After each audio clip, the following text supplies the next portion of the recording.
à vous. Merci. Dominique Guibault était ancien directeur de la Sécurité sociale, comme chacun sait. Et aujourd'hui, il est président du Haut Conseil du financement de la protection sociale. Dominique Guibault, merci d'avoir accepté notre invitation. On l'a vu tout au long de on va le voir cet après-midi aussi, tout au long de cette journée, c'est que tout est sous tension dans notre système de soins. Les besoins sont accrus. On voit bien les professionnels de santé à l'hôpital, ils ont augmenté de 25% depuis 2020, comme nous l'a dit tout à l'heure la personne de la FHF. Enfin, et ça ne suffit pas. Il y a des besoins d'investissement, il y a besoin d'augmenter. Tout le monde râle par rapport aux besoins de santé qui augmentent et le peu de professionnels de santé. Et par rapport à ça, tous les secteurs de l'économie, enfin c'est ce que vous allez nous expliquer, ont besoin de financement aussi. Donc comment, Dominique Guibault, vous qui êtes un grand spécialiste de la question, à un moment vous disiez qu'il faut augmenter les prélèvements obligatoires, je ne sais pas si vous tenez toujours ce discours, mais comment faire en sorte, si vous l'avez dit un jour... J'ai dit que c'était pas à exclure complètement comme hypothèse démocratique. Enfin, voilà. Mais vous, bon. Je vais redire. Voilà. Alors, on vous écoute une dizaine de minutes, après peut-être le temps, une douzaine de minutes, le temps que vous voulez, sur ces situations financières du système de santé. Comment en sortir? Quelles sont les voies? Parce qu'on a l'impression, plus on avance, plus ça creuse. Bon, il faut poser le sujet. Oui, il est effectivement extraordinairement complexe en France, mais dans les autres pays vieillissants aussi. Il est complexe, pourquoi? Parce que la situation des finances publiques, donc globalement, est tendue en France, et notamment après la crise Covid. Donc les marges de manœuvre ne sont pas considérables. Il est tendu parce qu'il faut bien voir que le système de protection sociale n'est pas tout à fait ce qu'on représente en général. On a tendance à dire d'un côté il y a la production de richesse et puis ensuite il y a juste la redistribution, et donc si on diminue la redistribution, finalement c'est bien pour la production parce que on fait peser un coût moindre sur la production. Oui, mais on oublie que la protection sociale, elle finance aussi de la production de biens et services, et au premier chef, le système de santé, elle finance 80% du système de santé. Et donc, quand on travaille sur la maîtrise des dépenses de santé, en fait, on travaille aussi sur la maîtrise de ce qu'on accorde à un système de production de biens et services. Et donc, la question est fort légitime de se poser la question, dans une société vieillissante, face à l'innovation, face aux crises, quel est le montant qu'on veut accorder à ce système de production de santé, finalement, qu'est-ce qu'on accorde? Et ce n'est pas une question à laquelle on peut répondre de façon si simple. Quand on est sur le marché privé, sur des besoins individuels, on sait très bien comment se fait l'ajustement, effectivement, entre l'offre et la demande. Effectivement, si quelqu'un a une préférence particulière, il va accepter un prix plus élevé, et donc il va y avoir le marché de l'offre et de la demande qui va jouer. Comme on est sur un bien public, un bien supérieur, payé par la collectivité, ça ne marche pas. Donc comment on détermine effectivement ce qu'on est prêt à payer collectivement pour ce bien supérieur? Et je trouve que c'est une vraie question pour des sociétés vieillissantes. Parce que société vieillissante, ça veut dire, tout le monde sait, quand même, les besoins de santé sont corrélés avec l'âge. Alors avec des variantes et tout ça, mais quand même globalement, aujourd'hui, les... 75-85 ans augmentent de plus de 50% en France. Donc demain, les plus de 85 ans, c'est des mutations absolument considérables. Et ces mutations, je suis obligé de leur dire qu'on n'anticipe pas. Donc on ne se pose pas suffisamment la question. Donc demain, avec une population qui va complètement changer par rapport à ses besoins de santé, quels seront les besoins à 5 ans, à 10 ans, et comment on se prépare? Parce que ça va être compliqué, effectivement. Et plus on tardera, plus on n'anticipera pas, et plus on sera dans l'urgence, plus ça sera compliqué. Et ça veut dire quoi, se préparer? C'est d'un côté regarder l'évolution des besoins, effectivement, et de l'autre côté l'évolution des ressources du système, de regarder aussi ce qui se passe dans les innovations, ça vient d'être abordé, et de regarder aussi les possibilités de crise, parce qu'on sait qu'il y a des possibilités de crise, et de pouvoir ensuite avoir des stratégies, des priorisations fortes et qui ensuite guident des choix. Ça, je trouve que c'est un peu le travail qu'on ne fait pas. Alors, tout le monde le dit, vous allez me dire, effectivement, avoir une vision plus pluriannuelle qui a été évoquée sur le sujet du médicament. Et donc, évidemment, le sujet, c'est de l'aborder plus globalement. Je le dis souvent, ayant beaucoup participé à la création de lois de financement de la sécurité sociale, j'en vois les mérites, j'en vois aussi les limites. C'est-à-dire l'annualité, le fait que tout le corps, toutes les administrations de l'État concernées sont pris par ce rythme annuel de la loi de financement de la sécurité sociale, et que l'action publique n'a pas la capacité de dégager des moyens pour penser et surtout mettre en œuvre le moyen terme. Alors il y a les hauts conseils, il y a des missions effectivement particulières comme celle dont a fait partie Agnès Audier, et elles sont très utiles, tout ça est très utile, mais ça ne fait pas un fonctionnement courant donc de la décision publique, de l'action publique. Que faudrait-il faire? Par exemple, je rappelle qu'en dans le PLFSS, il y a depuis une réforme de 2005 que j'avais initiée quand j'étais directeur de la sécurité sociale, des prévisions pluriannuelles sur donc, les années suivantes. Mais honnêtement, sous le contrôle de Franck Van Den Heghe, mais je pense qu'il sera d'accord, elles ne sont pas documentées. Donc c'est-à-dire qu'on ne construit pas vraiment un ONDAM pluriannuel. On ne se met pas en situation aujourd'hui de faire ce travail d'évaluation des besoins à moyen terme, de regarder ce qu'on priorise, d'avoir des stratégies d'anticipation pour éventuellement donc voir comment on peut éviter certains risques, etc. Donc ce travail-là, à mon sens, n'est pas fait. Le Haut Conseil pour l'avenir de l'assurance maladie l'a dit aussi largement dans des rapports. Donc, et ça, je pense vraiment, c'est prioritaire si on veut résoudre nos problèmes de demain. C'est vraiment essentiel. Mais même ce travail de construction d'un système et d'une organisation qui produit ça, même ça, effectivement, il y a un peu de mal à dégager le temps, l'énergie, la priorisation pour ce faire. Alors, sauf, effectivement, on le voit sur le sujet du médicament, donc ça peut être fait. Mais c'est vrai qu'un des sujets un peu compliqués, c'est qu'il faut le prendre globalement sur l'ensemble du système de santé.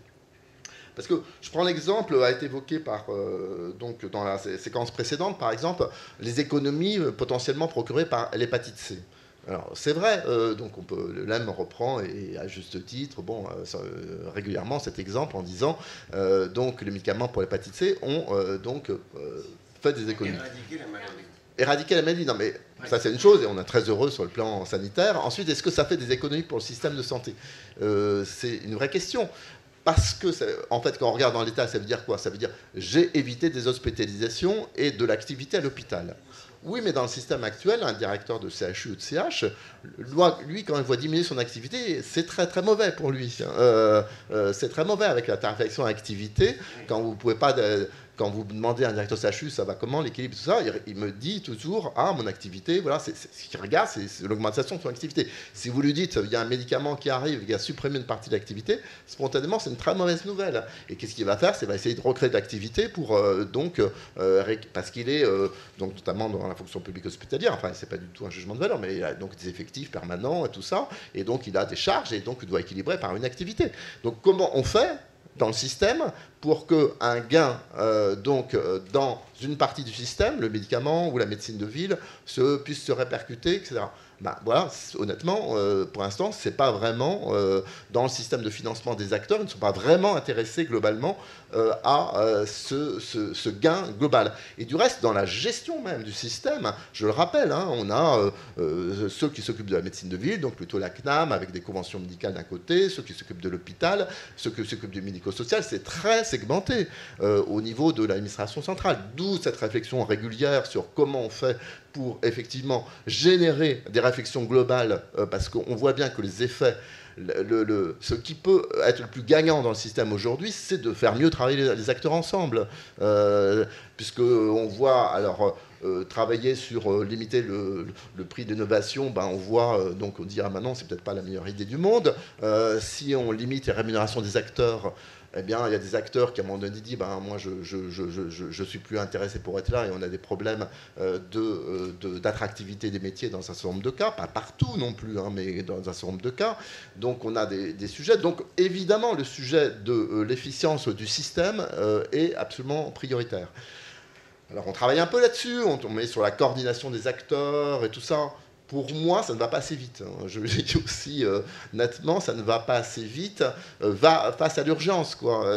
Donc, je trouve que les CPTS vont dans le bon sens, bien évidemment. Mais moi, je pense fondamentalement, mais on a déjà souvent discuté, que la coopération la plus importante demain, c'est celle auprès du patient.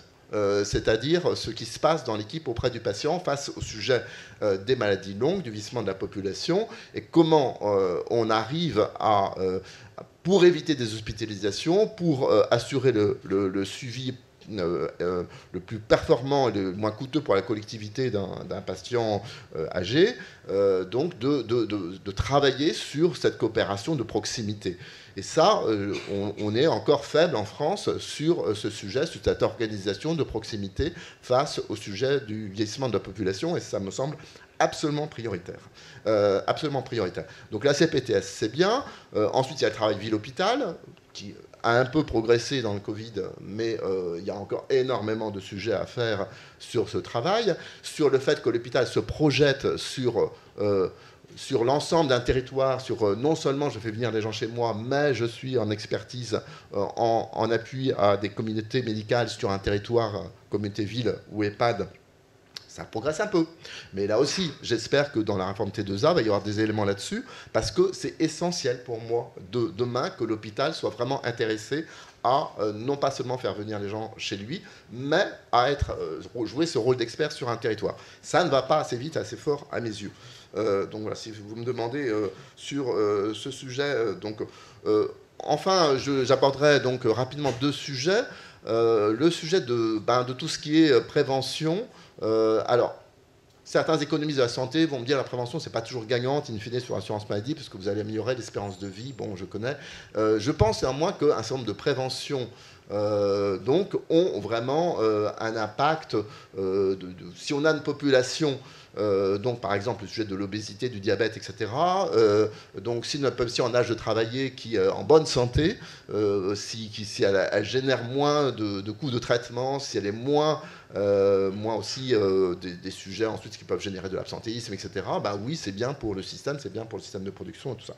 Donc, c'est gagnant. Sur la perte d'autonomie, la Cour des comptes, dans un rapport d'il y a 2 ans, a évoqué le chiffre de 1,5 milliard d'économies générées par un gain d'une année d'espérance de vie sans incapacité.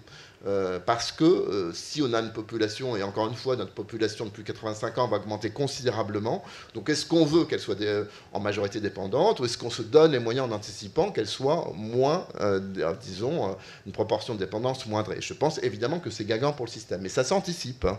C'est une stratégie de prévention très très forte qu'il faut mener. Donc oui, je pense que là aussi, il y a des gains potentiels, que c'est là que se trouvent avec l'efficience des éléments donc, sur lesquels il faut travailler, qui sont identifiés, mais sur lesquels je pense qu'on avance peut-être effectivement pas assez vite, y compris à la fois quelquefois dans les modes d'organisation, dans les modes de financement, dans les modes de reconnaissance des acteurs. Donc c'est des éléments importants. Je dirais aussi, alors ça c'est moins sexy, mais je pense, je ne sais pas si Thomas Fatome l'a évoqué lorsqu'il est intervenu, malgré tout, les questions de contrôle, de lutte contre la fraude, ben oui, ça, c'est aussi des questions non nulles dans des dépenses publiques de cette sorte. Vous savez que l'assurance maladie est en train de regarder les taux de fraude, donc notamment dans les différents segments qu'elle gère, et notamment du côté des professionnels de santé, ben on trouve des taux de fraude quand même relativement élevés. Hein.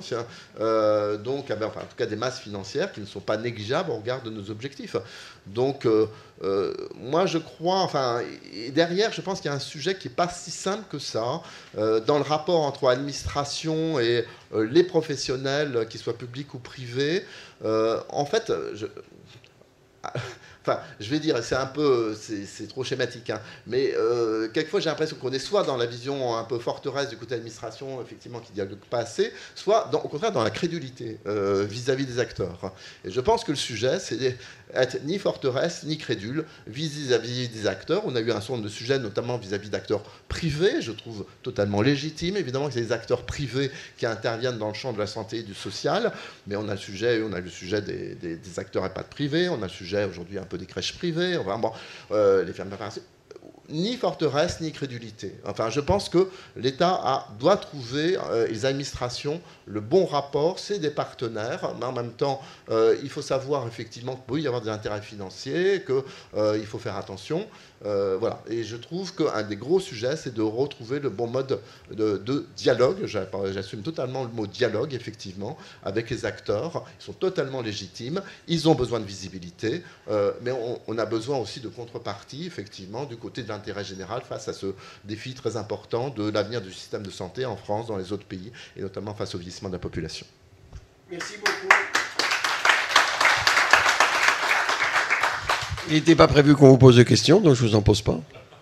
Donc je vous en pose une. Non. Alors l'observatoire économique des acteurs, vous voudriez créer un observatoire économique des acteurs, ça correspond à quoi? Et sur le bien vieillir, c'est repoussé au calendrier grec, le plan dépendance.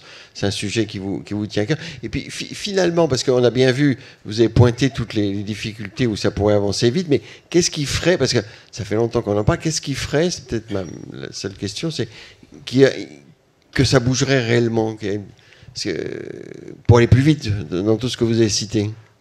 Sur le premier sujet, attendez, vous évoquez le bien vieillir, un mot.